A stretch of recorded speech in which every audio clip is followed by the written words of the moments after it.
Welcome to Moments with Marianne. This is your host, Marianne Pastana, and we're here today with special guest Dustan Jackson, who's here to share with us his new book, Surviving Life, Mugged in Mexico. So are you struggling with an addiction or just life in general? Well, today's guest is going to speak to just that. So Dustan Jackson is an author and father of 5 who actively participates in a disabled golf league. Raised in a Mormon household, Dustan's early life was profoundly shaped by his faith. However, by the age of 17, he had left the church and fell into a life of substance abuse. His life reached a critical point during a trip to Cancun, Mexico, where he woke up in a ditch, badly beaten, on the verge of death, with no memory of what had happened. It was then that Dustan had a stark realization about his life trajectory. So let's welcome to the show, Dustan Jackson.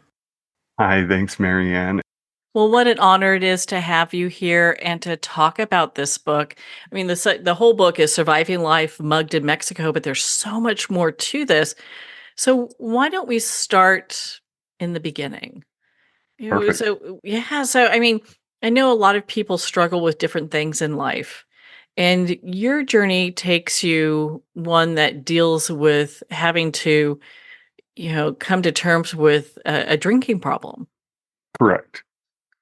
So actually, that's why I called it Surviving Life. So when we get into what is surviving life mugged in Mexico, well, mugged in Mexico is just the cherry on top. That's just where we finally write the final chapter. But surviving life is every decision that we all make when we're trying to survive life, supposedly. And how do we cope with it? What are the things that we do in our lives to justify the decisions that we make and how we're choosing to live our life? And it sucks because it can be tough.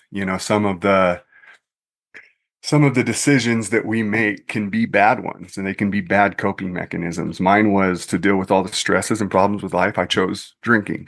And I know that's not just me, but for a lot of people out there, it's an easy way to blow off steam at the end of the week. And so that's where it got into surviving life mugged in Mexico. So um, to just kind of start off a little bit in the beginning, what had happened in my childhood is I was raised in an LDS home. We were very religious, but there were some other things that happened in my home that turned me against. And anybody that is raised in Utah or raised in the Mormon religion in Utah can understand the pressures that the LDS religion caused. But the funny part is I've talked to other people outside of Utah, and it seems that those pressures are in any religion that you have out there, like any kind of, whether you're Catholic, Baptist, LDS, whatever it is, the religion is, you have these expectations where you can feel like you're the black sheep or the pressures of life are too much for you. And so you end up making these life-altering bad decisions that can really hurt you. Well, for me as a child, when I was growing up, it was the LDS religion, and I had, uh, I just had some parents that had some issues, and it talks more about that in the book when you guys get into that. But that's all I'll brush into that as far as right now. But there was some abuse, and I was the only child that was not from those two. He was my stepfather. All the other children inside were his kids, and so it put kind of a different pressure between me and him in our relationship that was abusive. And I found out later in life there was other things that my mom had done on the back end that had been not so great towards his children. And so it just seemed like a whole spaghetti mess of issues that were going on. But beyond all that, I turned 17 and I was frustrated with the church. I was frustrated with my parents, and I'm sure a bunch of people can relate to that. And so in turning away from the church, I decided to drink. I decided to do what every kid does back in those days, and you party with your friends and you go out all weekend. And that's just kind of how it went. And I know a lot of people that went down that path. Unfortunately, a lot of people didn't come back from that path. They either got hooked on drugs or alcohol. And I even have one year, it's called the bad year in my book, that I did drugs. And I went down that path and it was not great. But I think we ended up calling the chapter Breaking Bad. So it's actually kind of funny. But after that, my vice to get rid of my problems was to drink. I would blow off steam drinking. Now, the reason it became and the reason that I went down this path is because of how common alcohol is in our lifestyles nowadays and how it's just normal. And I know I've read this and I've seen this in other places, but if you think about it, when you want to actually go spend time with somebody, if I was a full grown adult and I was like, hey, let's go for a walk in the park, you'd look at me like I was probably a creep. But if I say, hey, let's go grab a drink at the bar after work, you're like, sure, we can do that. And you think about weddings or barbecues or boating activities, anything you decide to do as an activity, you involve your drinking. And so it's just become so common and so normal. So to do things without it has been almost weird. And so for me, I was raised in when I got through all of this and I decided to start my career off, I actually started off as a firefighter in Bullhead City, Arizona. And after I'd made it onto the department and everything, we'd been there for a little bit. This was the first time that alcohol had actually become an issue in my life. But everybody down there drank. Everybody, you took the boat out on the river or you went down to the beach and you had a few drinks or you drank all day. But it was a common thing for everybody. It wasn't just you and your neighbor. It was every single person in the entire town. It was a party town. And so as a firefighter, we'd get off, we'd have our 4 days and we'd all go out as buddies. And that's what we do. We drink and we go back to work. And so you get stuck in this cycle. For me, it didn't really become addictive until later on, but this was the first time that I could justify just drinking all the time and just didn't never think it was going to stop in my life. Well, there's two things that happened that were very critical that caused me to write this book. And both of them, I was drinking, going to get a can of tobacco, two major life incidences. The first one I'm going to tell you about right now is the fire department where it cost me a lot. And then the second one was when I got mugged in Mexico. So we'll get to that part of the story. But as the first one, we went out, we were on the river, took the boat out that day. We were drinking, having a good old time. We come off the river and we decide to go to Yo-Yo's Tacos. Well, I decided that I'm going to stop at the gas station to get a can of chew because I was running out at that time. And this is where I really talk about my spiritual journey. And this is where I really see the spirit take forth in my life, where it's like, hey, Dustin, wake up. I'm trying to do it as nice as possible right now, but it's time for you to wake up. And you'll see that as you go through the book too. So I'm in the gas station and I'm getting a can of tobacco and my car's parked out in the parking lot. And no joke, some lady comes in off the side and just clean runs into my car. And I'm staring at it inside of the gas station as I watch this happen. And I'm like, oh my gosh, you got to be kidding me. So I'm like, all right, let's walk out there after I get the can of chew. And I'm talking to the lady and I'm like, hey, guess what? Today's your lucky day because I've been drinking all day and you can go. And she just happened to be the one good Samaritan in the whole entire world. Where she was like, no, it's okay. I'm going to call the cops and I'm going to let them know. And I want to make sure everything gets taken care of. And we fix your vehicle. And I'm like, oh my goodness. So she had already called the police. Of course, they show up. Me being an idiot, I'm flashing my firefighter badge, trying to get out of it. I'm a new firefighter. I don't understand the respects of it, but I'm doing everything I can to try to weasel out of getting this ticket. And he can see all the empty bottles in the back of my truck. And so I'm like, crap. So he booked me. And now I got to go in and talk to the chief. The problem is when you're in a small town like that and something major happens to a firefighter, it always becomes front page news. So I know that it's going to be seen by the chief. It's not something I can hide. So I go in and I'm like, next day I sit down and my father works there and other people in the department that I had known and tested high with were there to support me. And so everybody was, as we're trying to talk to the chief, he goes, let me tell you the backstory. 4 other firefighters that year had gotten DUIs and all of them had kept their jobs. Actually, as a matter of fact, the firefighter that got a DUI before me, it was his second DUI and he lost his license this time and he couldn't even drive the fire truck anymore. So I'm thinking in my mind, I'm like, perfect. This is my first one. Not a real big offense. I don't lose my license. Everything's good. Well, he turns around and the chief looks at me and he goes, Dustin, he goes, I can appreciate you being honest and open with me and everything. And he goes, but we've had 4 other firefighters get DUIs this year and we can't have this happen anymore. I need to make an example out of you. And I'm like, are you kidding me?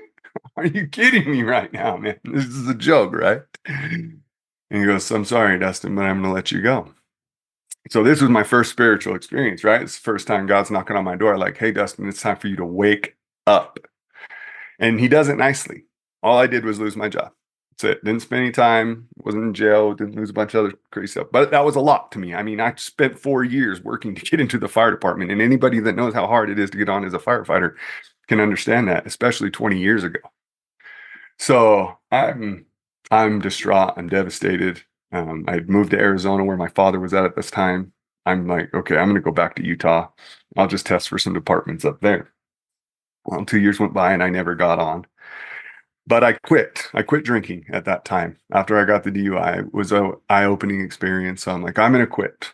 Well, and the time is old as tale with any drinker or alcoholic out there. Obviously, it's not that easy to just stop drinking.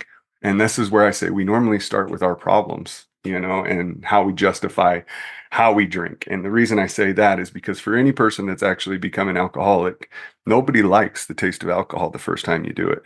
And the first hangover, you were throwing up in the toilet. So your body has rejected it from since day one.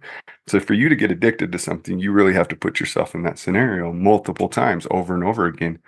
Jordan B. Peterson calls it a positive feedback loop. And once we create this nerve cycle, we have a problem, we create a solution inside of our body so many times, it becomes a strong habit and a bad one. Well, mine was this is where I started curing my problems with alcohol. So 2 years down the road, I've lost my job and I'm trying to figure out, navigate things, and I start drinking again. Problems hit, life hits.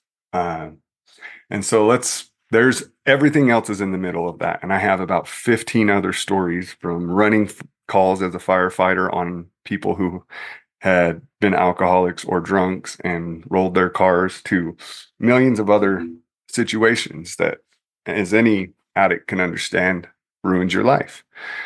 But I want to fast forward to the major portion of it, which is the mugged in Mexico.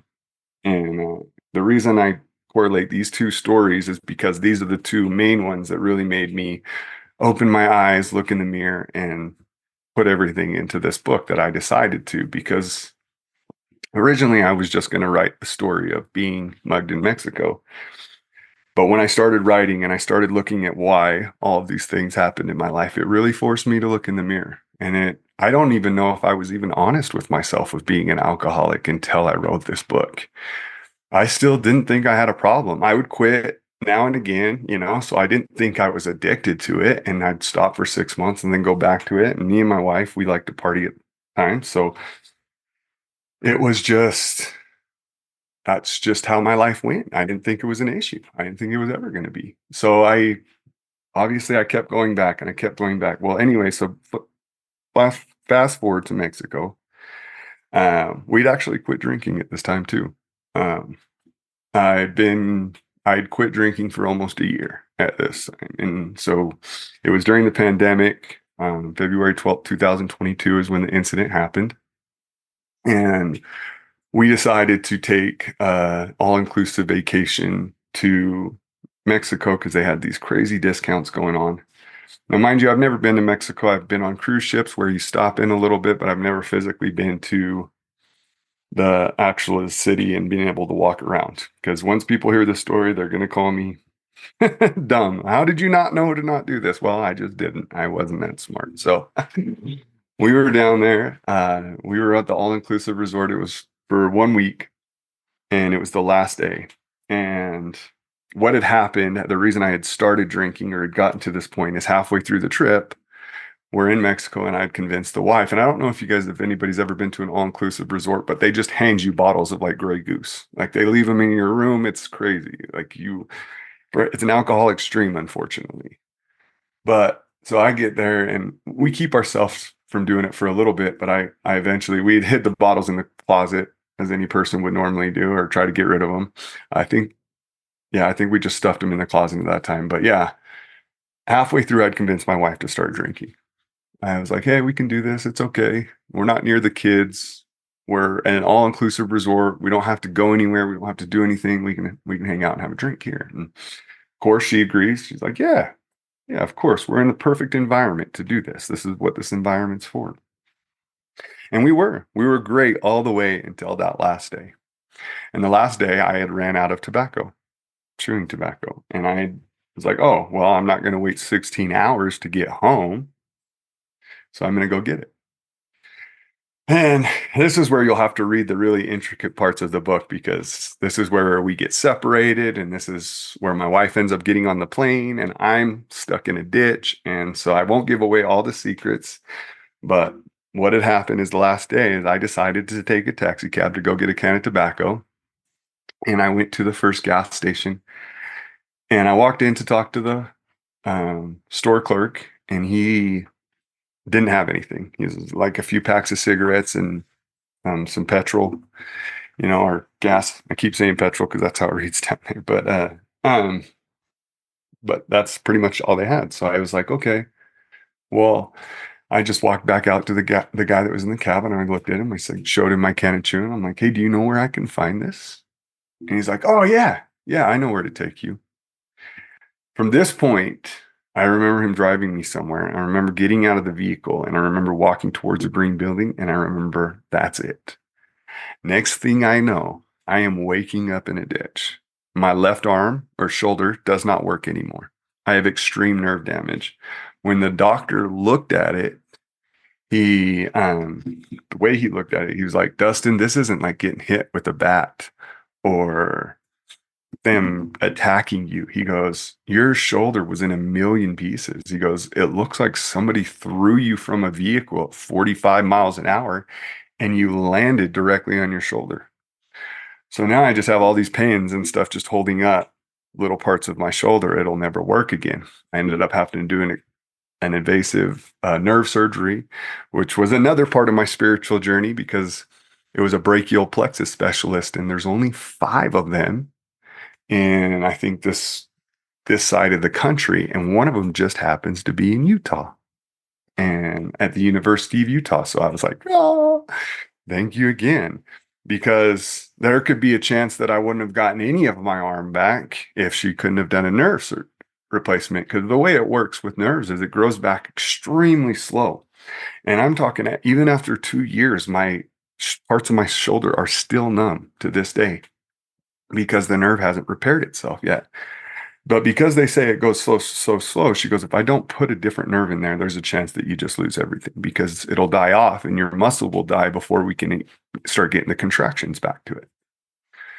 So I'm like, okay, let's do it. So she takes a nerve from another part of my body. Unfortunately, the nerve that was damaged was a big one. She goes, I can't take another big nerve, because if I take another big nerve from a part of your body, then it's going to disable that part of your body. So we're going to have to take a smaller nerve, which means you will get some of your arm back, but it might only be like 40 to 60%. And well, 40 to 60% is better than nothing. So let's go ahead and shoot for that. And so we were having those honest conversations that it was just never going to be back again. And so a couple other things that they did to me is, and the reason that I believe they honestly left me for dead, is they cut me with a machete along the back of my knee, and they cut off the bottom of my foot, the heel on the bottom of my foot. And luckily they didn't get through. They didn't do complete damage, but they did enough to cut. I don't know if the blade was sharp enough or whatever they were using. Thank goodness. This is another part of that spiritual journey, but they cut me and they dumped my body, threw me from the vehicle and left me there.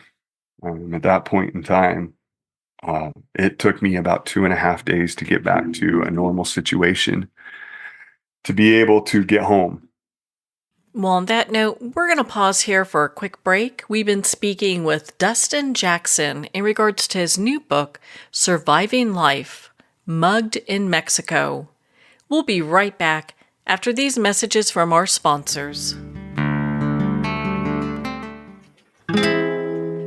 Have you dreamt of writing your own book but felt lost on where to start? Introducing DIYbook.us, your personal guide to bringing stories to life.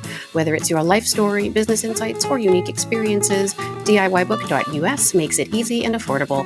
With our step-by-step online program, you'll receive a weekly email prompt tailored to you.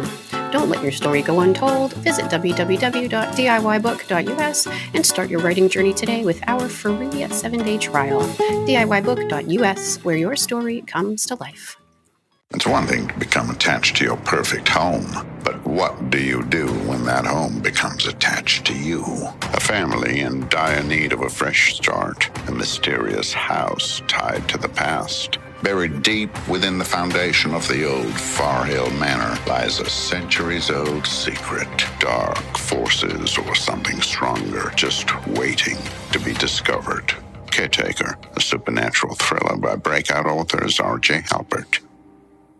Are you a coffee lover who wants to make a difference? Look no further than Fire Department Coffee, a veteran-owned business that gives back to support first responders in need. Each batch of coffee is freshly roasted right here in the USA by a dedicated team of first responders and coffee experts. So when you enjoy a cup of Fire Department coffee, you're not only drinking high-quality coffee, you're supporting members of your community. Start your day with a coffee that gives back. Visit firedepartmentcoffee.com. That's fire, D-E-P-T, coffee.com.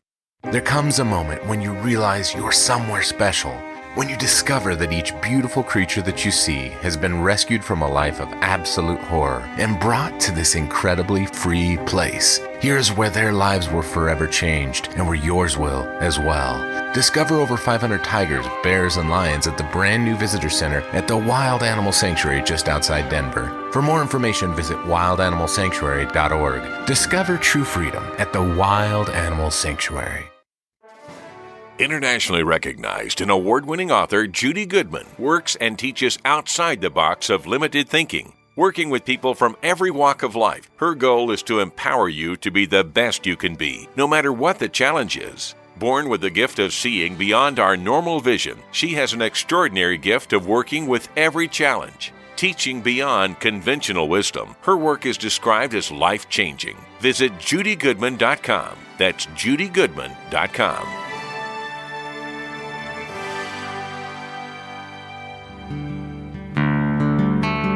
I'd like to thank Jason Eastwood at Guitarfulness for sharing his inspiring music and talent with us. His music is known worldwide for cultivating atmospheres of harmony, inner peace, and clarity. Visit Jason's website at guitarfulness.com. Join his newsletter, be part of his community, and download his music. Welcome back to Moments with Marianne. We're here today with special guest Dustan Jackson, who's sharing with us his new book, Surviving Life, Mugged in Mexico.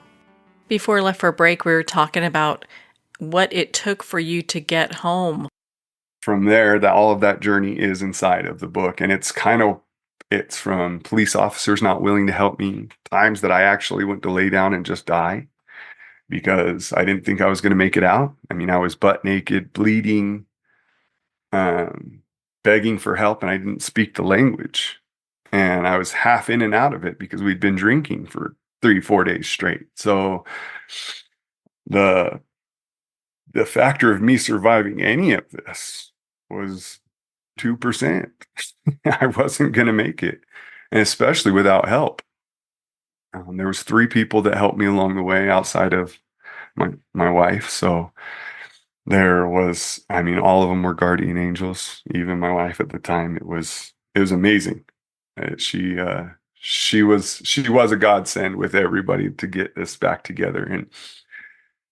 But that's kind of the, okay, Dustan, I decided to have my last drink in Mexico, and look what it did. I end my story there because that's where we ended up. I guess that's where I ended up learning and growing and changing my life. And so from that point on, I've actually quit drinking. I've quit chewing tobacco. And the last part of the chapter, it actually does talk about a few things of finding yourself after this, because if you've been an alcoholic, especially as long as I have for over 20 years, if anything that you've done that long, it becomes really impossible to find yourself again, because everything you did again was with drinking, your barbecues, your family events, your baby showers, your kids' birthdays, the vacations you went on, the Friday nights you went out. I mean, every time you go out to dinner, your life revolves around alcohol. And so, and they talk about this, if you ever are a person in addiction, is how you find yourself. And we are working. There is something that I'm working on. It's called the Program After the Program, and it's for alcoholics because of the stigma behind it and because of how we hide it as people.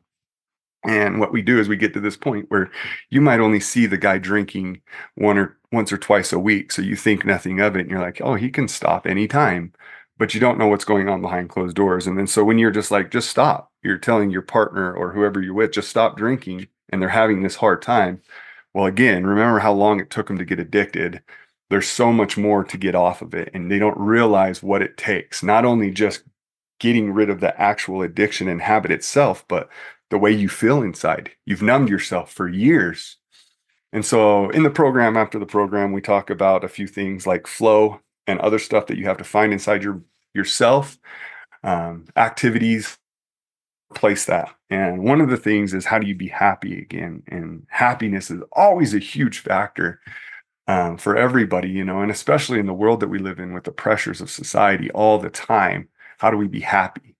Well, there's three things, and I feel like we buy our happiness now. Every single time that we want to do something, we go buy an ice cream cone, we buy a new car, we buy a new house, we buy a new wardrobe, or whatever it is that we need to make ourselves feel better. I feel like we're purchasing it, and that's not that might cause joy for a minute, but it's not true happiness, because if you think about it, after your new car smell is gone, or after the ice cream cone is gone, or after somebody spills something on your new rug or carpet, or your clothes fade, you're not happy with them anymore. You don't feel the same way. So there's this minor joy, but you really have to find this happiness outside of this when you quit doing these things. And the three things that I found, and I do talk about this in the book, that cause that everlasting happiness without actually having to purchase anything, as the first one is accomplishment. When you accomplish things, you think about when you graduated high school,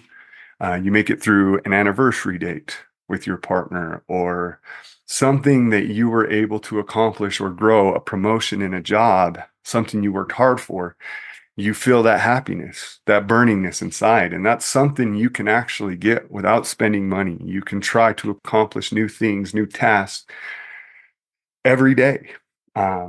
Number two is service, learning to serve other people. When you think about when you get a chance to help someone out or do something for somebody, and that joy you feel, that burning sensation inside, you get happy about the situation. And the best part is even when you think about these moments, not just when you do them, but when you think back on them, they create that same happiness inside of you. And so it's like this everlasting happiness. But number three, the third and final one, and this is the hardest one. It was hard for me too, because you have to see it in the good and the bad, but to be grateful for the good and for the bad. To be grateful that I got mugged in Mexico, because I call it the wake-up call that I didn't know I needed. And though anybody from the outside could look in and go, you got to stop drinking, Dustin, we don't see ourselves that way. We see that stigma in ourselves that we don't have a problem. We go on with life. Things were normal in my life, so I didn't feel like there was an issue. And that's what we do. And that's how we convince ourselves. We don't ever want to think bad about ourselves. So as much as the rest of the world can look at us and go, yeah, I can see that, we don't always see it for ourselves. And a lot of that's the Program After the Program. We look into those things and we help each other. And if anybody that wants to get involved with that, you can just follow me. Go to Dustan Jackson, and that's Dustin with an A, Dustan. Jackson is the last name, like Michael Jackson. So, but those things, we have to figure out how to, I guess,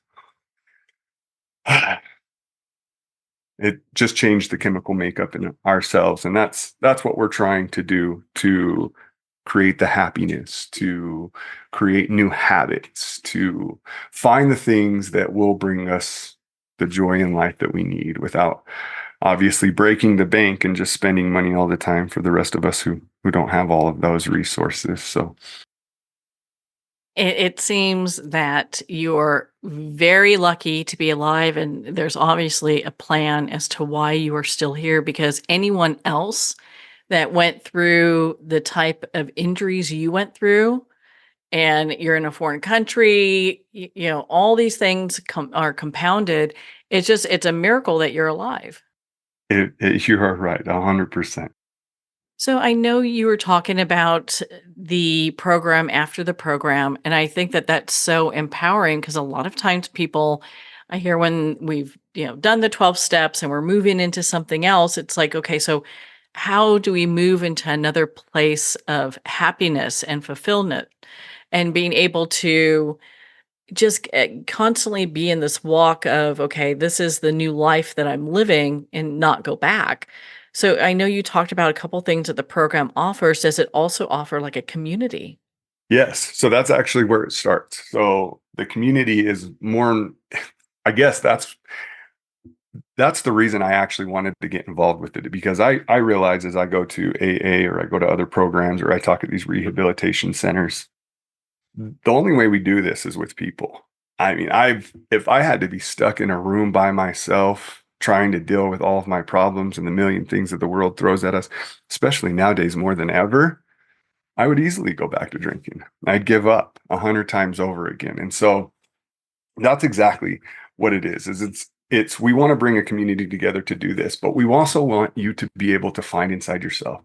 And I'm glad you brought that up, because there is so many things that you can dig into. And I know flow is, I say that, but there's so much that goes into that, and finding within yourself where you find your hobbies and this happiness of things that you can do that actually drive yourself to be more positive in life and happier in life. And as you do it every single day, you slowly start to change these habits.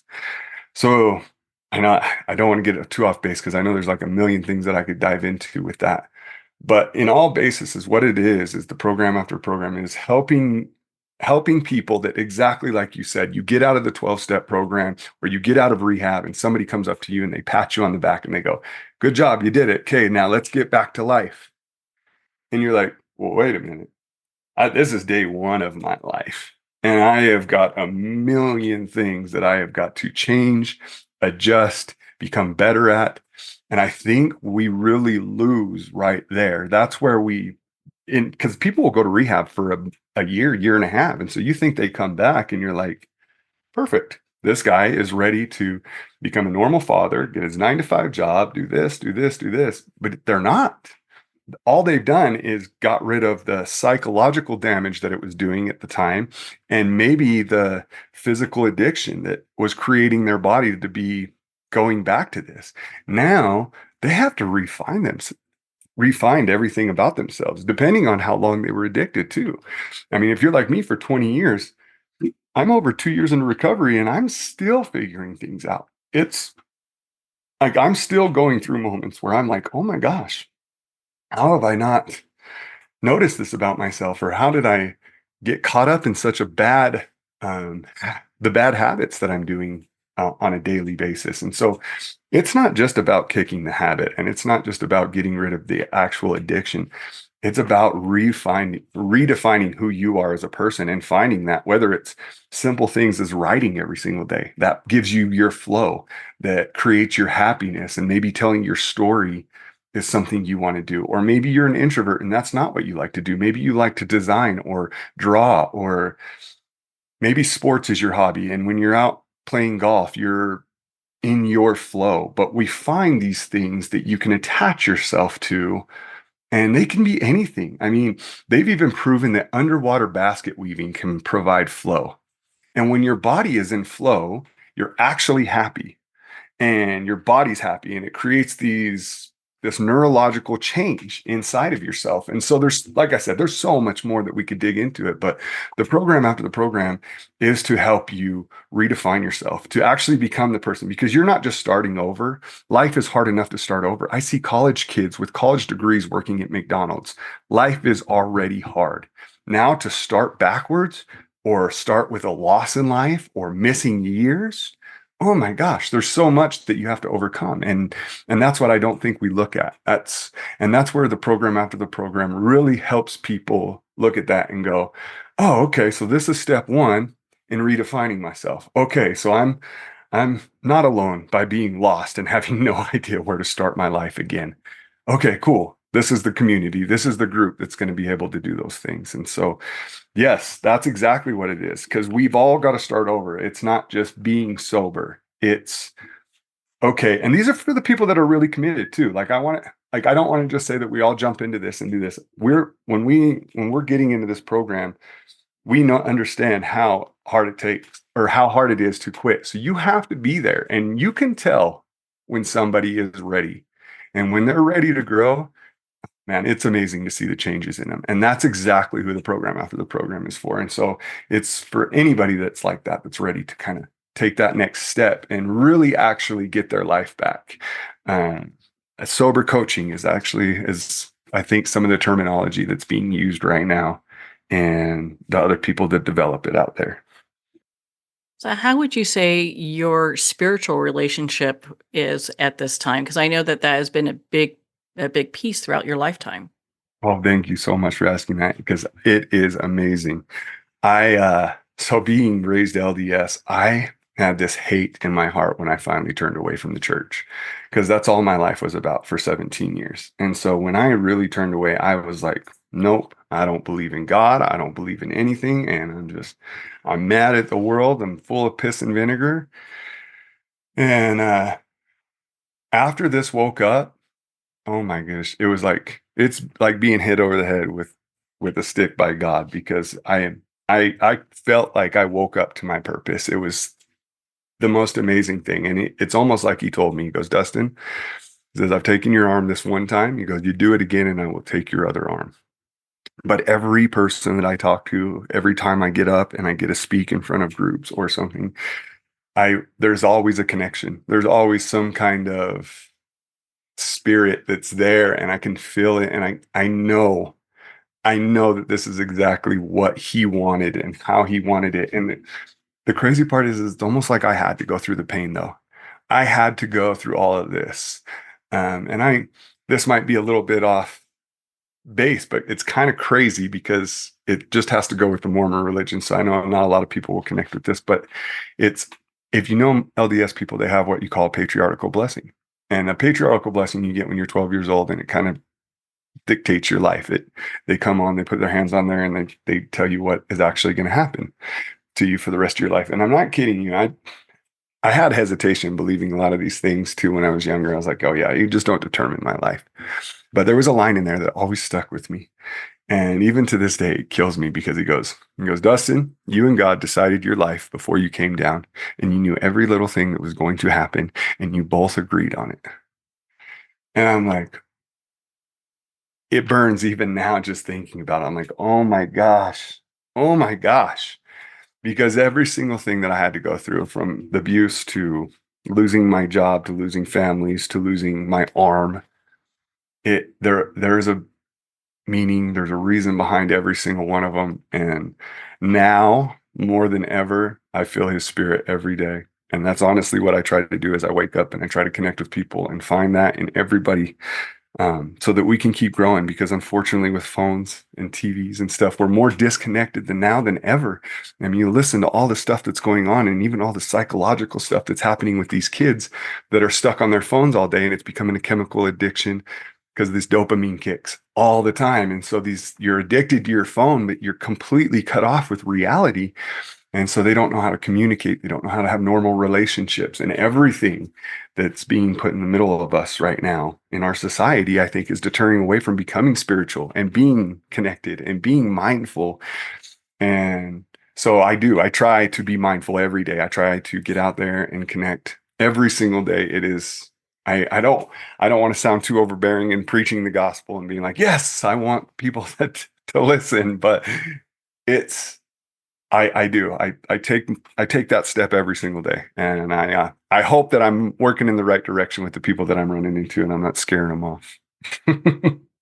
Well, Dustin, can you share your website with us one more time where people can connect with you and learn more about your book, Surviving Life? Yeah, so you can find me at dustanjackson.com. You just got to DUSTAN Jackson, JACKSON.com. You can find the book on Amazon, The Surviving Life Mugged in Mexico. And any of my handles, I think I'm the only DUSTAN in the entire world. I don't know why. I mean, maybe my mom knew something before I did, even at this point, but I'm the only AN when it comes to Dustin. So you type that in and it'll automatically pull up everything in Google. Well, Dustin, thank you so much for taking the time to be on the show with us here today. And thank you so much. And I appreciate everything. Well, thank you, Dustin. It has been such an honor to spend this time with you and to talk about your new book, Surviving Life, Mugged in Mexico. Surviving Life's available at Amazon, Barnes & Noble, and all indie retailers. And remember, support our indie bookstores. If you don't see it on the shelf, just ask for them to order it. Well, we're at the end of our time today. I'd like to thank everyone for tuning in. You've been listening to Moments with Marianne, where we make every moment count.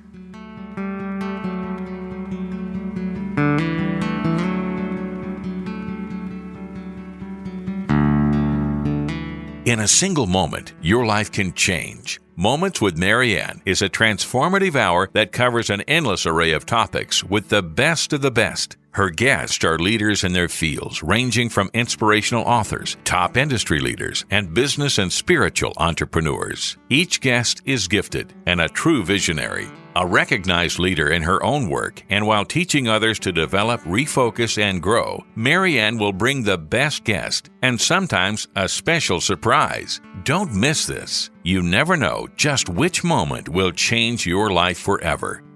Make sure to tune in and visit momentswithmarianne.com for more information.